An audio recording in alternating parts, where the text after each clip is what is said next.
Ito po ay panahon ng pagpapatawad, pagmamahalan, at pagbibigay.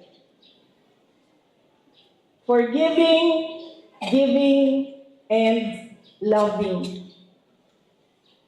Lagi ko pong sinasabi na depende po yan sa tao.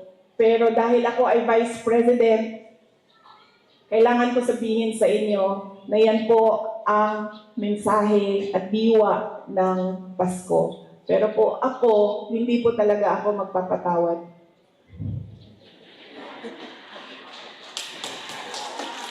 Pero kailangan ko sabihin sa inyo na ang Pasko ay panahon ng pagpapatawad. Nasa sa inyo na yan.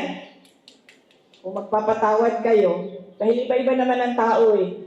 Diba? Meron sa atin mabilis magpatawad, meron sa atin matagal, at meron sa atin dinadala na talaga sa hukay ang galit.